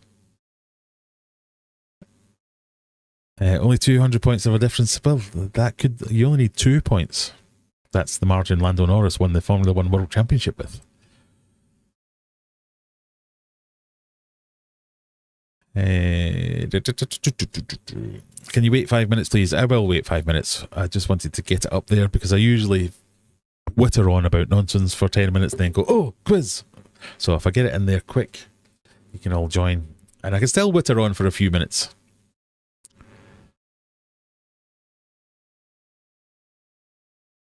That's why I always, yeah. Zenny has a master tactician that she only bets all but 13 points just in case. Because you might win by 13 points, that's all. So if you're going to scan it, I imagine you will have scanned it by now.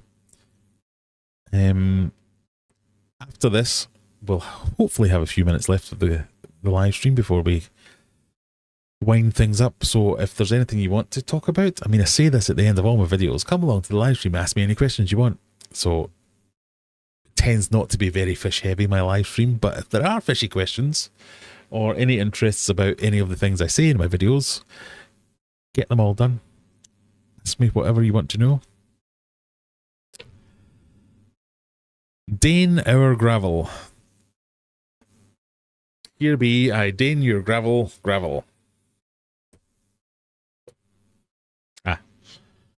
Sand or gravel?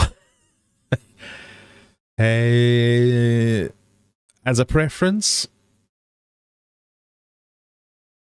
Oh, do you know what? I was going to say as a preference sand, but I don't know. I'm kind of getting back into gravel again. I'm liking the more naturalistic looks you can get with some gravels, but I tend to go with sand in most of my tanks. But horses for courses, whatever works for whatever you're trying to do, I guess. Graham, a talking point. Do you know any good books for a fish keeper to read? Well, it's funny you should mention. There's this book here, The Fish Keeper's Mindset, by a very jovial man called Graham Kerr. Available at all good Amazons and Aquarium Adventures websites. If you buy it on the website, you can have it inscribed with whatever you want to have it inscribed with. And yeah, there's like words and pictures. That's not any pictures. Well, there is some pictures. A perfect stocking filler for the fish keeper in your life. But I've also been looking at other books that I've got. So I've got a bit of a... Whenever I go to a fish auction, there's quite often books that are sold there, and there's loads of like really old versions of things, like old Axelrod books and even Heiko Blair ones, as much as I think the guy's a complete fruitcake. He did do a lot. I quite like collecting all those things, and I've been looking at so I mentioned earlier about making my video at Christmas time. I always make a video of the top 5 Christmas gifts you can do. So I was going to say number 5, my book, number 4, my book, number 3, etc. I was looking at alternate books that you could purchase if you think I'm a complete knobhead, because I think that is quite a good thing to have on your shelf as a fish keeper. Maybe not this, because this is more of a, I was going to say novel, but it's not a novel. What is the word to describe it? A lot of the fish keeping books are like how to aquascape, or how to have a healthy fish tank, or how to diagnose fish disease, or how it's like a guide to either fish keeping as a whole or an element of fish keeping, or identifying fish species, or identifying fish behaviors, and all those kind of things. And I think they're quite good as reference things, because it's so easy to Google everything these days that you can just go, oh, what's that thing? Oh, I'll Google it, and you get your answer in 2 seconds. I'll kind of like the physical, as much as I've brought out a Kindle version of this, just having a physical book every now and again to just go, oh yeah, that is what that is. And I tend to do it, I don't do it very often, but I'll look at like a really old like fish identification or how they've classified something. If I'm making a video, I don't know, let's say Stare by Corridoras, and I'll look up Stare by Corridora in a book that was written in 1960. And the information in there is like, how did they write a book? Because it's like completely wrong, or not even wrong, just completely different to what we know today. They'll say things like, oh, it was discovered in lake such and such, and you're like, what? That's in India. These are South American fish. What? And it's just like,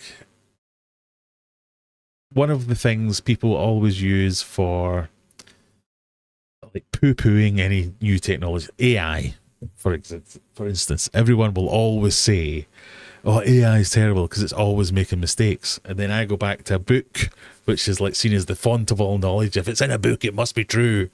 And I go back to a book that's like, it couldn't be more wrong. But because it was in a book, that was true at some point. So it's just like, it's history repeating itself all over and over again.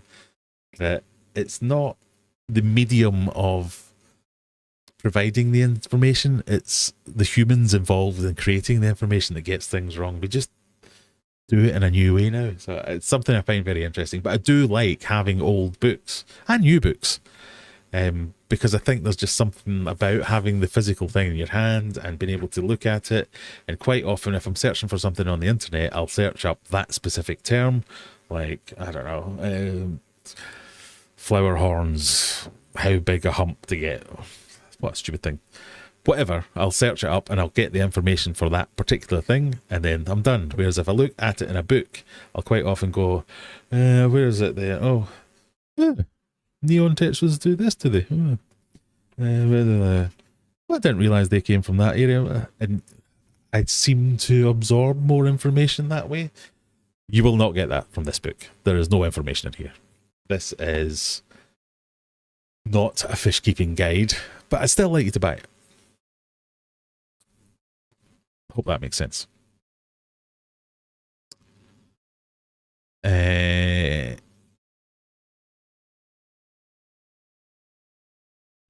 going back to sand in my big one. Can't get Dane gravel in the UK.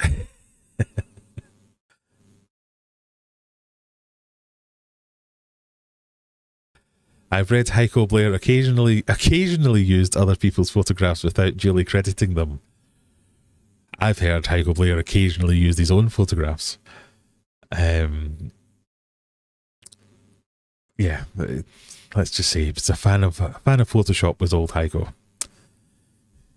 They'd never seen a contrast that hadn't been set to 11. Let's put it that way.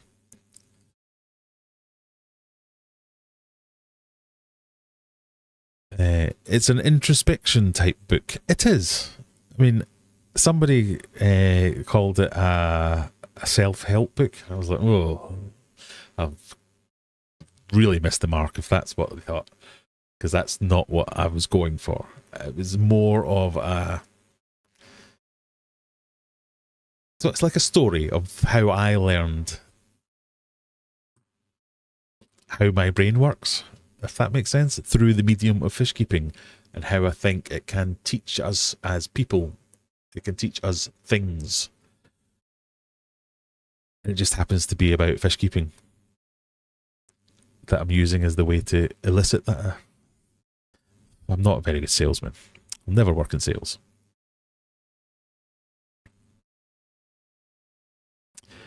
My fish room is an aggressive stance against normalcy. Honest work. That's, yeah, mine too, I think. Mine too.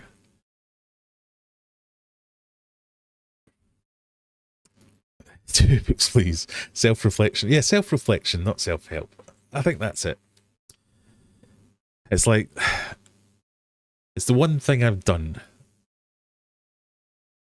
where I've kind of learned lessons where I haven't realized I've been learning lessons. I haven't realized I've been learning something. Like normally you'd be like, oh, this is a big moment in my life. Oh, I've had kids. Oh, I'm an old adult. Oh, I've got married. Oh, I'm proper grown up now. Oh, I've had to go on a training course. I've learned a thing. I went to college. I went to uni, or whatever it is. You learn a thing. This was something that's kind of happened by osmosis through my hobby, as I've been doing my hobby without realizing or without thinking, going, oh, I know how to handle this crisis because of that crisis, or because of the way I've learned to think about things to do with that hobby. I don't know. It's a very personal thing, which I didn't think would make a good idea for a book, but I kind of just started writing. So hopefully you'll like it.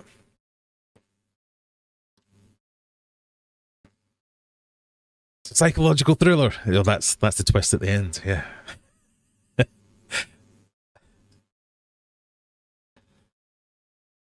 I wish I knew people who liked aquariums and pet fish. I have no one else to buy your book for. Well, I know of at least 2 people who aren't into aquariums. I was going to say who said they liked it, but then they would say that to me, wouldn't they? Although I've heard of one person who hasn't nothing to do with fish tanks who read it after a person to do with that, and they said they liked it, and they don't know me to say it to me to blow smoke up my bottom. So maybe you can get something from it, because I think you can apply that to. It doesn't have to be fish keeping. I say it's fish keeping, but it doesn't have to be fish keeping that you can do that. It's about learning how to learn. If that makes sense. God, I'm such a dick. Young me would beat current me up for saying things like this. I think never thought like this before in my life. Anyway, we've got a quiz to do, people. Here we go. Are we ready? So, this one's slightly different. You get 10 questions. They get progressively harder, kind of. If you get one wrong, you're out. But you get to keep playing to see how close you would have got. If you are a hero member, you get a free life. We'll just top that up at the end, don't worry. And the theme is the unknowable. So it's all things where it's like people believe or studies suggest or Graham thinks. There's at least some kind of evidence out there for whatever I think the answer is. That make sense? Kinda? Are we about ready? If I press play, we should get a wee 10-second countdown and we'll be ready to go. It's the same format. You get 4 answers. You have to pick the right one. 30 seconds per question. Here comes the timer.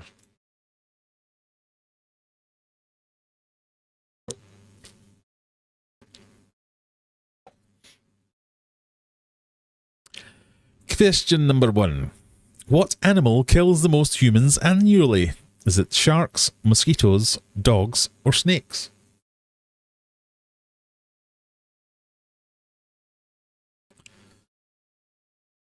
It's a fine line between confidence and narcissism. But I think you've done okay. Whew. Thank God. I know, yeah. I was worried about that. I'm like, who am I to tell people how to think or what to think? That's why I've tried to keep it as a, this is what I thought and how it happened to me.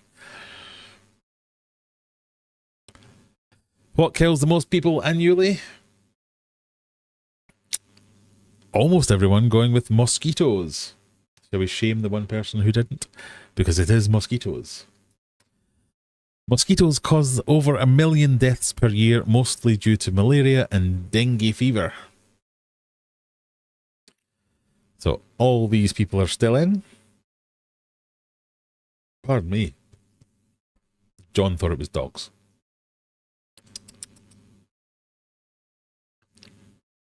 Question numero 2. What do people eat more of worldwide per year? Is it bread, potatoes, rice, or bananas? Oh, itchy toes. What do people eat more of worldwide per year? Is it bread, potatoes, rice, or bananas?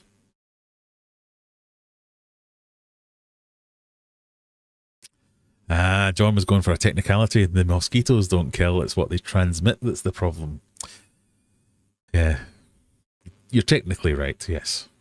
But if the mosquito wasn't involved, it wouldn't kill them.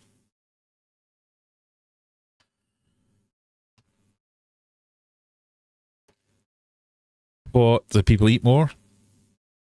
3 for bread, 1 potato, and 17 rices. It is indeed rice. Rice accounts for 20% of all calories consumed globally. All these people are still in. Graham's going full minion. Banana?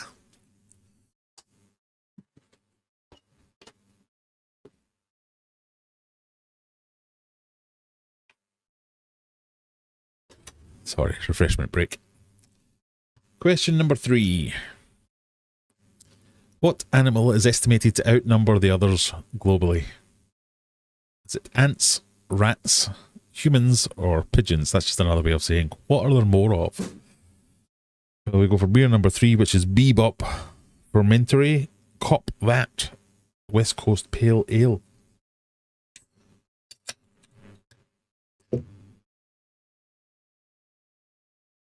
What are there more of globally?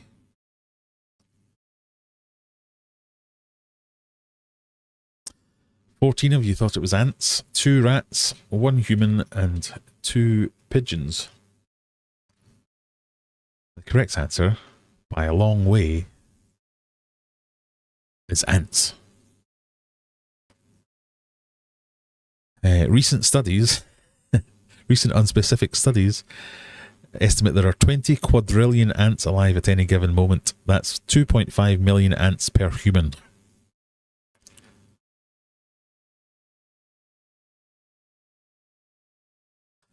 If they formed a giant ant ball, it would weigh more than all the wild birds and mammals combined. There you go. Still got plenty of people in. Oh, Aquatics Exotics has got to go. Thank you very much for joining us, though. Oh, Gary's Gills, it's done you over. See if you can still stick in, though. Question number 4. What is the most common birthday in the Western world?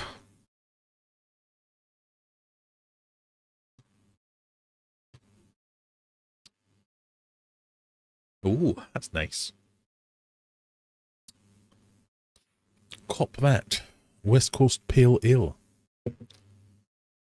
What's the most common birthday in the Western world? Is it January 1st, December 24th, 5th of May, or September 9th?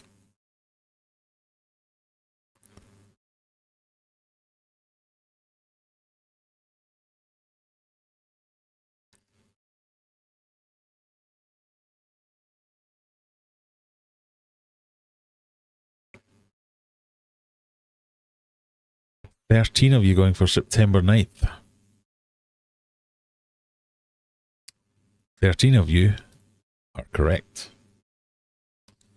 Across the UK, US, Europe, and large datasets, 9th of September consistently appears near the top. It's roughly 9 months after Christmas, which explains a lot of December time enthusiasm.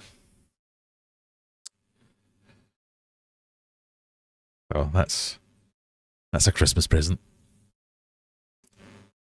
Stevie P, Fat Kids, Scat, Sergeant Al Powell, oh, I like it. Lemoy, Strabo, Just Average Dan, and Error 404, Mysterious Error 404, still in. As we go to question number 5. What is believed to be the most common first name ever used? Is it John, Mary, Muhammad, or David? My name Jeff. What is believed to be the most common first name ever used?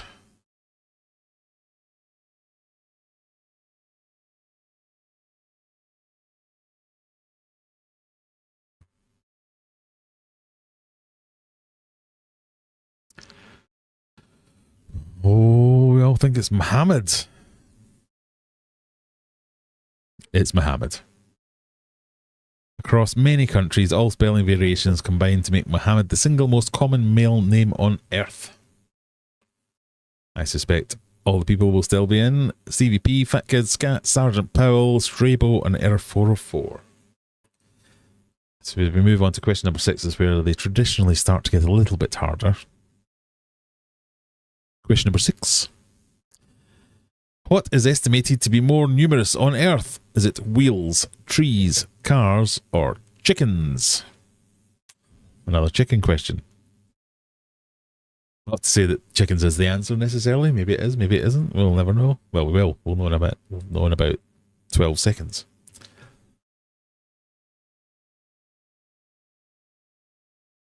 What is estimated to be most numerous on Earth? Is it wheels, trees, cars, or chickens?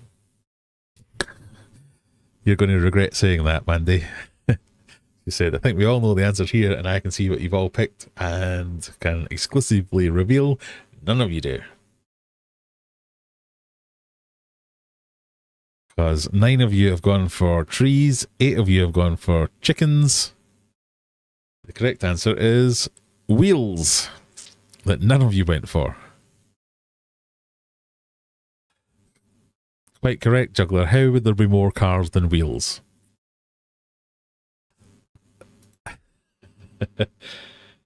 It is wheels by a long way.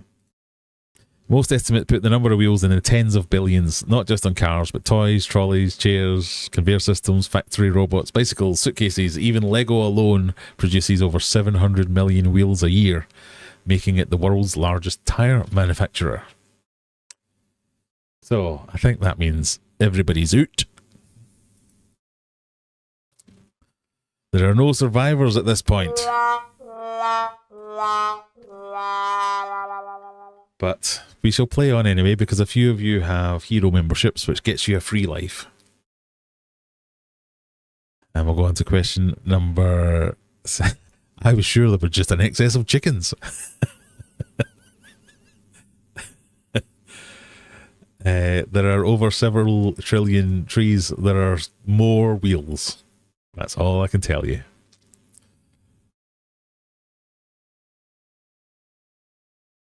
That's the big question is usually, are there more wheels or doors? Or is it windows or wheels? Doors, isn't it?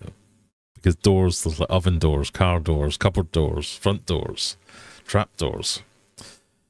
But wheels are on everything. So my chair has wheels. That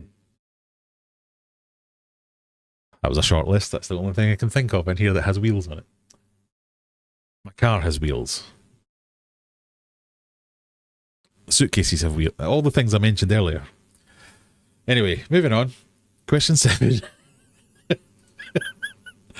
What object is thought to be manufactured the most each year? Is it transistors, plastic bottles, nails, or Lego bricks? What is made more of every year? Graham's not having it. That is wrong. It's not wrong. Right. You have to remember, in the quiz, whatever I say is right, even if it's wrong.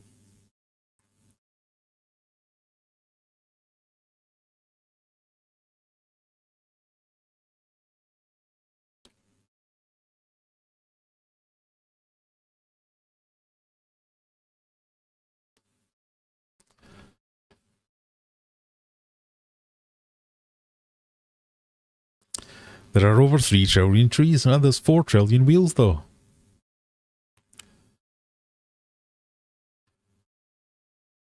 What object is thought to be manufactured most each year? Transistors, plastic bottles. I changed it to wheels. Or Lego bricks. Nobody went for wheels because it was nails. Transistors, plastic bottles, Lego bricks getting most. The answer is transistors. An average modern computer chip contains tens of billions of transistors. So globally, the semiconductor industry produces around 10 to the 22, does that say 22? Transistors per year. That's 10 sextillion. By comparison, even plastic bottles only hit the low trillions. I'm just going to quickly Google how many wheels are there in the world.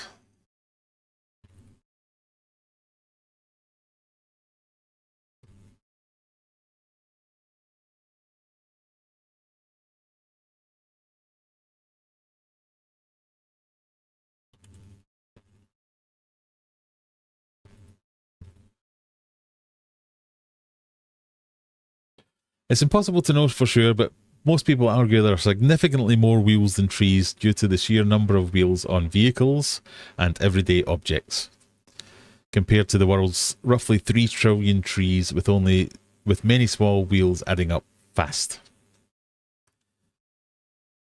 Wheels likely win because of vehicles, cars, trucks, planes, trains all have multiple wheels, and there are billions of them, as well as the everyday items such as luggage, chairs, shopping carts, vacuums, toy cars, furniture, industrial equipment, factory machinery, construction vehicles, adding countless more. Wheels. Transistors. So 4 of you got transistors right. Question number 8. What do scientists, because they always agree on everything, think Earth has more of? Grains of sand, blades of grass, atoms in a raindrop, or stars in the universe? That's a weird question. Take the word Earth out of that. What do scientists think there are more of? Grains of sand, blades of grass, atoms in a raindrop, and stars in the universe. Because there are no stars in the universe on Earth. So, but ignore that. The answer is stars in the universe. That was a poorly worded question. I'm sorry, everybody. Thankfully, 5 of you got that right, because it is stars in the universe. Astronomers roughly estimate that 7.5 times 10 to the power of a letter I can't see, 18 grains of sand on the beaches, but 10 to the power of 24 stars in the observable universe. Universe. I'm making up words now. Universe. So yes, many more stars than sand.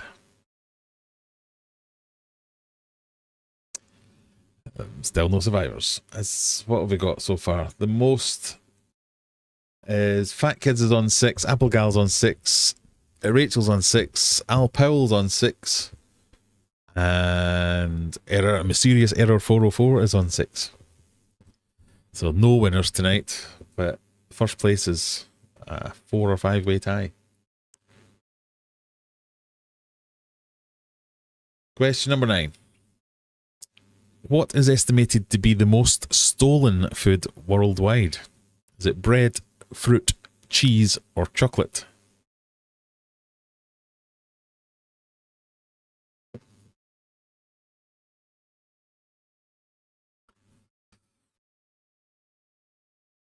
If you're not counting Earth, what about all the I know, that was a bad question. I take it back. I'm sorry, everybody. If it makes anybody feel any happier, you were all already out before that question. What is estimated to be the world's most stolen food? Oh, it's a cross between fruit and chocolate. But it was, in fact, cheese. A global retail theft study found that 4% of all cheese goes missing, making it the world's most shoplifted food. Some supermarkets even use security tags on wheels of Parmesan. I mean, it makes sense. Cheese is delicious. And expensive. Everybody likes cheese. Question, the final. Question number 10. Last one. Here we go. What object is lost most frequently by humans? Is it the TV remote, keys, phone, wallet, or purse?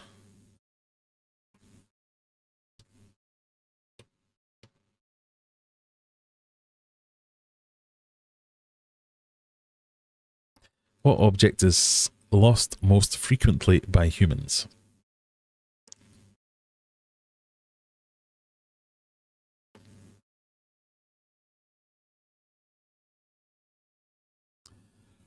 This one I'm going off my own history. Many times I've taken an apple or collected berries without asking permission.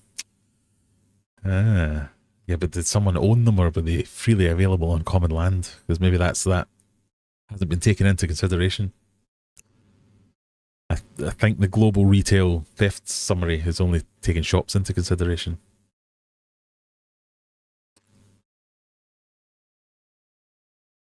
We'll never know. What object is most frequently lost by humans? Oh, keys is the clear winner by the people watching this live stream. But the correct answer is actually TV remote. A 2024 study shows the average person spends 5 days per year looking for misplaced items. TV remotes top the list as the most searched for item. And there concludes your quiz. You have been eliminated. Let me just see who the rankings were at the end. We have a tie for first place between the Mysterious Error 404 and Sergeant Al Powell with 7 questions correct. Then it's 6 each for Fat Kids, Apple Gal, Scat, Strabo, another Error 405. the less mysterious Error 405 got 5 right. Juggler, Lemoy, Stevie P, and then we're down to the 4s, 3s, 2s, and 1s. Well done, everyone.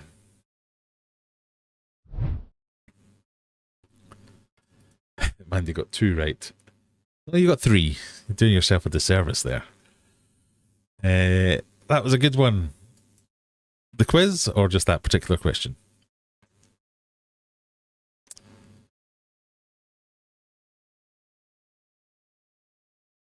Lots of people take a grape from a bunch at the store to see what they like before buying. Well, that's only theft if you then don't buy, I suppose. Do you know what I saw recently? Was it Lidl or Aldi? One of the cheaper ones. They started selling, or they used to sell bananas by the bunch. So it was like per banana, you paid for whatever it was you wanted. And then they switched it to by weight. And I noticed a woman in front of me peeling all the bananas. So she got an entire bunch of bananas, peeled them all, put them into like a plastic bag, and then handed them in to be weighed, to be paid for. So she wasn't paying for the banana peel. And it was like a massive bunch of bananas, it was like 8 bananas on this bunch. And I was like, what's she going to do with them? Because the bananas don't last once they're peeled. She's just going to go home and have 8 bananas. It's made me think, how many bananas could I eat in one go? Maybe that could be what I do for the charity stream. Banana eating world record. I wonder what that is.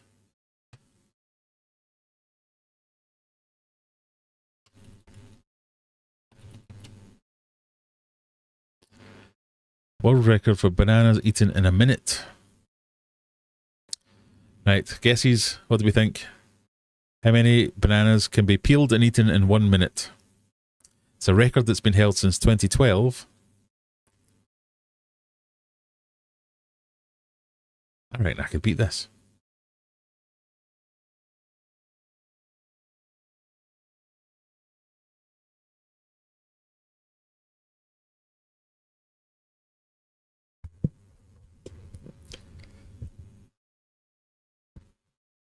$42 says Juggler. 24 says Graham. 26 says Mandy. Lee with the less ambitious 8. But she's correct. It's 8. The world record for the most bananas peeled and eaten in 1 minute is 8, held by competitive eater Patrick Bertoletti in 2012. 8. I mean, some bananas aren't even that big.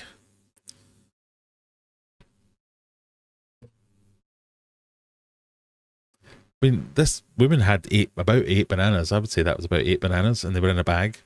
I reckon I could have eaten that in a minute. I thought, that's a lot of bananas. But I didn't think, that's a lot of bananas, but I'd never be able to eat that in under a minute.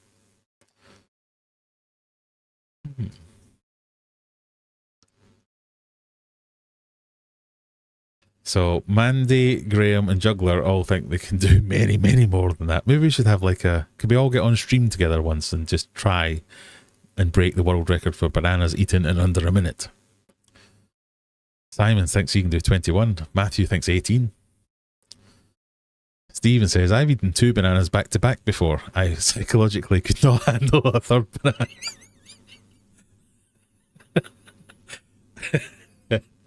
It depends how you eat them, I suppose. If you really enjoy them, that would just go that would go through. If you were just oh no, don't do that. Someone will clip that. But if you were savouring them, lovely bananas. No, you just have to jam them in.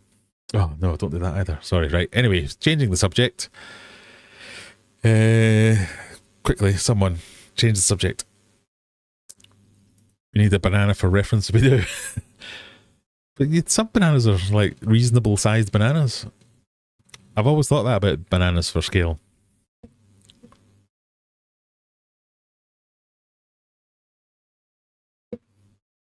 No, do not eat bananas on the interwebs. You know what will happen in Photoshop, indeed.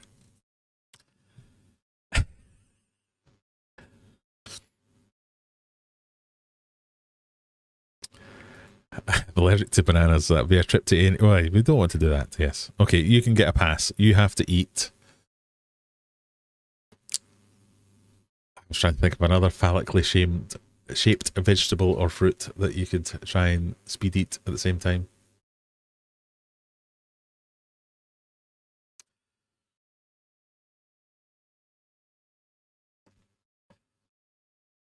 As a child, I gave myself a problem by eating too many bananas. I wouldn't recommend. Constipation was very unpleasant. Oh, almost had to, oh, no. No, new comment, please. I typically like fruit. When it's that time of year, I can make myself sick on peaches and strawberries. Hot dogs. Yeah. Have you seen the way the competitive eaters eat hot dogs, where they have so there's one of the many rabbit holes I watch on YouTube is a channel called Beard Meets Food, or Beard versus Food, or something like that, where he's like a guy from the UK, stick thin. It's like a rake, but he goes and does all these eating challenges, and he's yet to be defeated, I think. But when you see the competition ones where they're like, here's 300 hot dogs, they take the hot dog, like dip it in a glass of water, and then just like yam it down there. You're like, oh, it does not seem nice. How many satsumas can you eat in a minute? Constipation will not be a problem. Maybe the last thing I need is an eating challenge. Maybe we come up with some other idea of some kind of challenge we could do. I don't know. Quite fancy having a world record. Most amount of moaning done in a minute. Most amount of different swear words used to describe working colleagues. Most derogatory working colleagues reference.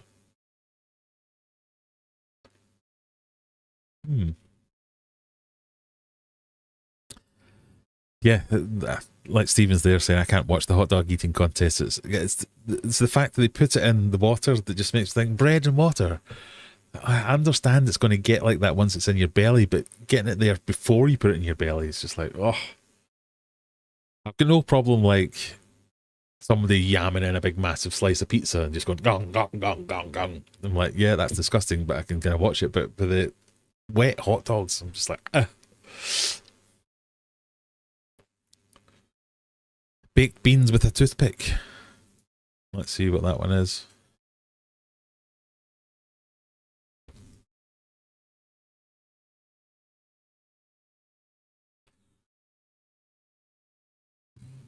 $211 beans in 3 minutes. 3 minutes, that seems like a long time. Are they hard to spear? Is that what the problem is? I wonder. Because 211 beans, that doesn't even seem like a tin of beans, and I could definitely eat a tin of beans in under 3 minutes. Now I want to know how many.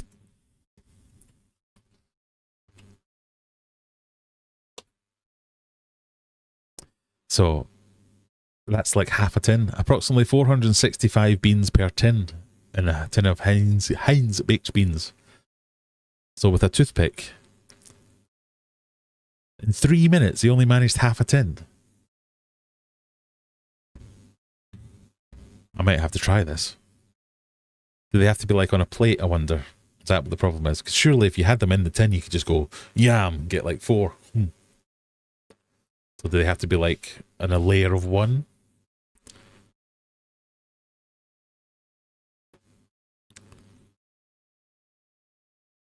We could play Chubby Bunny with marshmallows. Yeah, I know what that is. Only because my kids used to do Chubby Bunny. But do something fishy like flat.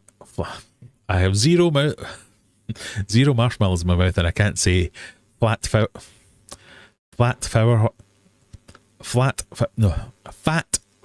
horn. There we go.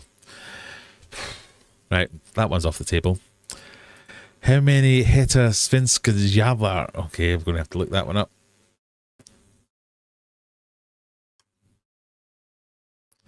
Is that like the fermented fish thing? Oh no, that's, yes, I remember now. That's your like mega licorices.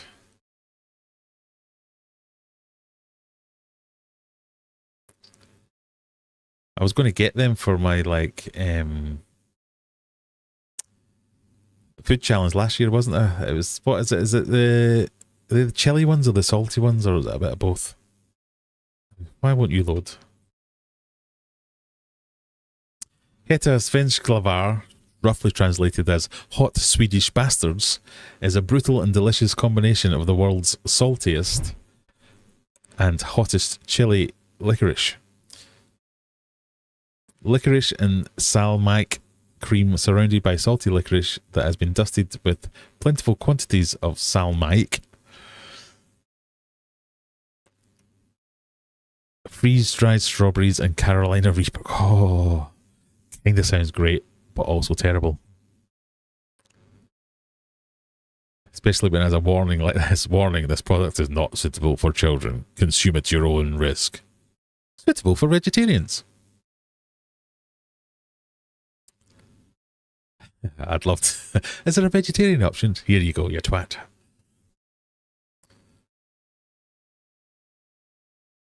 The beans, if you have to pick them up individually, it's different. I guess that must be the challenge, not the amount of beans, because I could definitely eat half a tin of beans.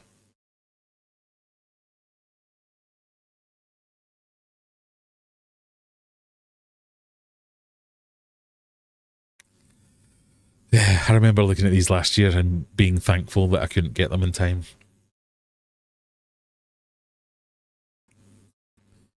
My personal best is 3 in a day. Ooh.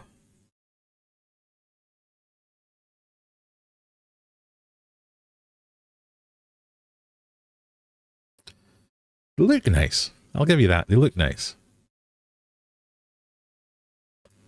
Sounds horrific, but looks nice. Oh.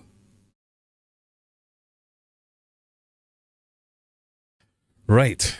I think we've reached that time of the night, everyone. I've just muted myself. There, we're back. I meant to press that button.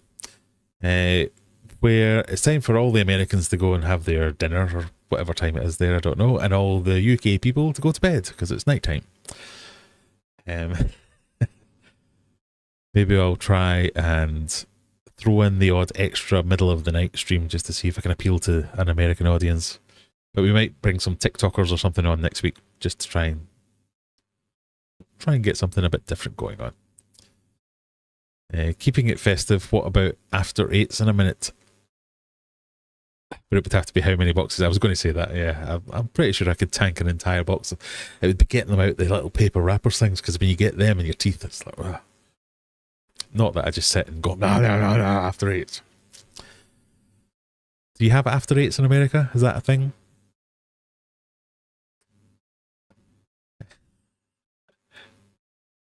But yes, thank you for joining me. I've had a wonderful evening. Thank you for listening to my complaints and fears. If you wouldn't mind going watching 2 or 3 of my videos and telling 2 or 3 of your friends about them as well, see if we can get a few more viewers involved. As always, come and join me on my Discord server. I'll take ideas and suggestions there of things you'd like to see. I'm always open to suggestions, and I hope I don't piss you off with any of my new or additional content that I plan to record over the Christmas period, but we'll see how we get on. That's all I'll say. Thank you, everybody. Have a wonderful weekend. Don't get into too much trouble. See you when I see you, which will be... I can't... I'm waffling to find the button, but I found it again. Thank you. Bye.